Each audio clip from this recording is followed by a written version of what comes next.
보면 여러분도 많이 참여하셨던 이 서울시청 광장이라든지 서울역 광장에서 개인 집회에서 여러 번 이야기를 했습니다. 지금 핵실험을 해도 북한에 현금을 보내는 이 행위는 이적 행위다. 북한의 핵개발을 돕는 행위다라고 이야기를 했습니다. 최근에 정권이 바뀌고 나서 통계가 하나 나왔어요. 며칠 전에 이런 통계가 나왔습니다. 10년 동안에 북한에 갖다 준 공식적으로 드러난 것만 보내준 돈과 물건을 다 합치면은 70억 달러입니다. 70억 달러. 그 중에서 현금이 30억 달러예요. 30억 달러. 나머지 40%는 물건입니다. 물건. 비공식 부분. 예컨대 북한에 뭐 취재하러 갈 때 방송국에서 갖다 돈 주는 또는 개인적으로 북한의 가족들을 만나기 위해서 갖다 준 그건 알 수가 없어요. 그걸 다 합치면은 100억 달러로 보는 것이 맞을 거예요. 100억 달러. 그 중에 핵 개발과 미사일 개발에 얼마나 쓰였느냐. 그 쓰이는 줄 뻔히 알면서도 북한의 핵 개발에 쓰이는 돈과 정보를 제공해 준 자. 이 사람들은 반드시 우리가 수사를 해야 됩니다. 그렇지 않습니까? 어떤 나라든지 어떤 국민이든지 자기가 소속된 조국에 대해서 할 수 있는 최고의 반역은 뭐냐? 핵 개발을 하는 것을 도와주는 자입니다. 핵 개발을 하는 자를 도와줘요. 여기서 군사시설 사진 찍어가지고 북한으로 보내면은 요새는 아주 선고가 희미하게 나오지만 옛날 같으면 거의 다 사형 선고가 나왔습니다. 그것보다는 북한의 핵 개발을 미사일 개발을 알면서도 도와준 자, 뭘로 도와주느냐? 돈으로서, 정보로서 도와준 자를 국가기관이 처벌하지 않고 없었던 것으로 한다 하면 그 국가는 망해야 돼요. 자기를 지킬 수 없는 반역자를 알면서도 수사하지 않는 그런 국가는 망해야 됩니다. 그렇게 해야 그게 정의롭고요. 이것도 우리가 요구를 해야 됩니다. 요구. 가만히 있으면 이명박 정부가 그거 하겠습니까? 이걸 하도록 요구하고 고발하고 하는 것이 우리가 민간 부분에서 우리를 지키기 위해서 할 수 있는 여러 가지 일 중에 하나인 것입니다.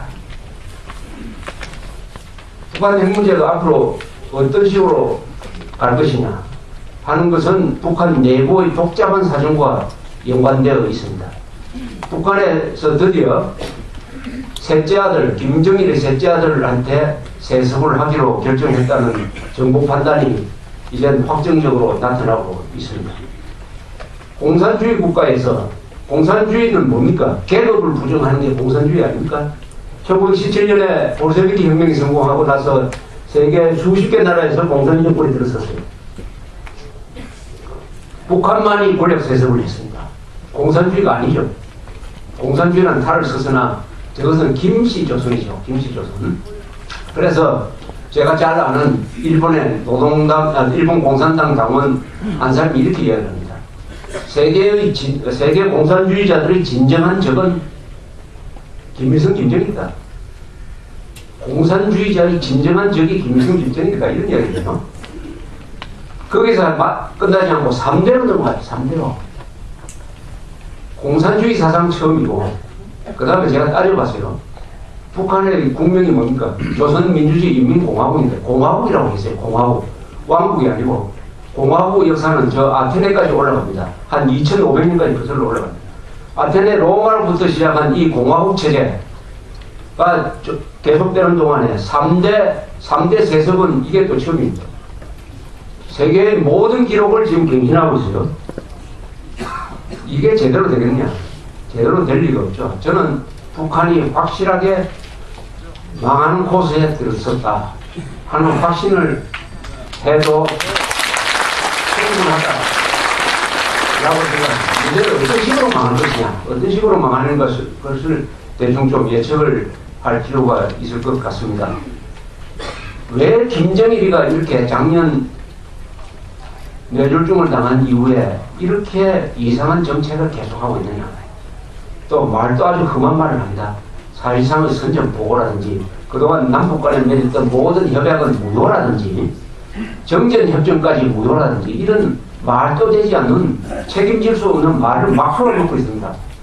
국제사회에서 아주 무시를 해버리니까 더 화가 나가지고 계속 지금 뭘 쏘고 뭘 실험을 하고 있어요. 왜 이렇게 하느냐 하는 것은 북한 체제의 근본적인 불안 요인이 있습니다. 그것은 북한의 엘리트층 사이에서 이제는 문제의식이 생기기 시작했습니다. 김정일이가 책임을 맡고 나서 15년 동안 김정일이가 하자는 대로 해보니까 결국 어디로 갔느냐? 벼랑에 가버렸다. 한 발만 더 떼면 떨어진다.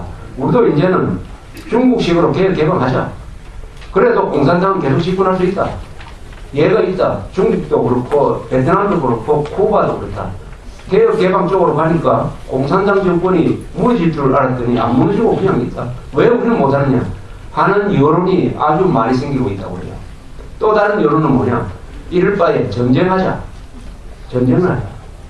지금 살고 있는 게 전쟁보다 더 나쁘니까 차라리 전쟁을 해서 현상 타파를 하자.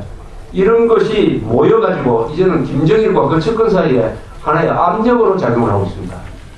이걸 가만히 내버려 두면은 내부에서 이 문제가 생기겠다 하는 불안감을 김정일과 그 측근들이 느끼기 시작했어요. 첫째, 김정일은 절대로 중국식으로 개혁 개방할 수 없다는 것을 자기가 잘 압니다. 왜 할 수 없느냐? 개혁 개방한다는 것은 정보를 열어놓는다는 것입니다. 그러려면 제일 먼저 뭐가 무너지느냐? 김일성, 김정일 우상체제가 무너지는 거 아닙니까? 김일성, 김정일 우상체제가 무너지고 그동안 그렇게 주장을 했던 북침설이 무너진다. 북침설이 무너지면은 우리가 북한 사람들이 그렇게 생각한대요. 남한에 와가지고 이게 북침이 아니었구나 남침이라고 아는 순간부터 우리가 속았구나. 그러면 미국을 지금까지 미워해온 그 마음을 김일성, 김정일 미워하는 마음으로 돌려야 되겠구나 하는 심적 변화가 일어난다고 합니다. 그런 변화가 지금 북한의 엘리트층 사이에 일어나고 있으니까 저 밑에 있는 보통 사람들이 굶어 죽는 건 괜찮은데 정권을 유지하는 사람들이 이렇게 마음이 달라지고 있는 것은 어떻게든지 이걸 잡아야 되겠다. 그렇게 하려면 가장 고전적인 수법이 바깥에서 긴장을 조성을 해가지고 준전시 체제를 상황을 조성을 해가지고 내부 단속을 하는 그런 수순을 지금까지 밟아왔습니다. 그래서 이게 한 걸음 더 나가면 서해상에서 도발을 할지도 모르죠. 지금 북한의 선택은 도발을 할 것이냐. 도발하면 반드시 보복을 당하게 되어 있습니다. 북한은 보복을 당하게 되어 있어요. 왜냐? 우리가 알고 준비를 하고 있기 때문에. 그러면 안 하면 어떻게 되느냐? 안 하면은 오히려 내부에서 그동안에 용감하게 나가더니 마지막에 가서 이렇게 살 꺾인다. 그래서 아마 앞으로 한두 달 사이에 북한 노동당 정권이 굉장히 고민을 많이 할 거예요. 강공을 할 것이냐, 여기서 중단하고 협상의 길을 택할 것이냐. 그러나 어느 쪽이든 김정일이 확실하게 보여주는 것은 핵은 절대 포기하지 않는다는 것입니다. 핵은 절대 포기하지 않는다.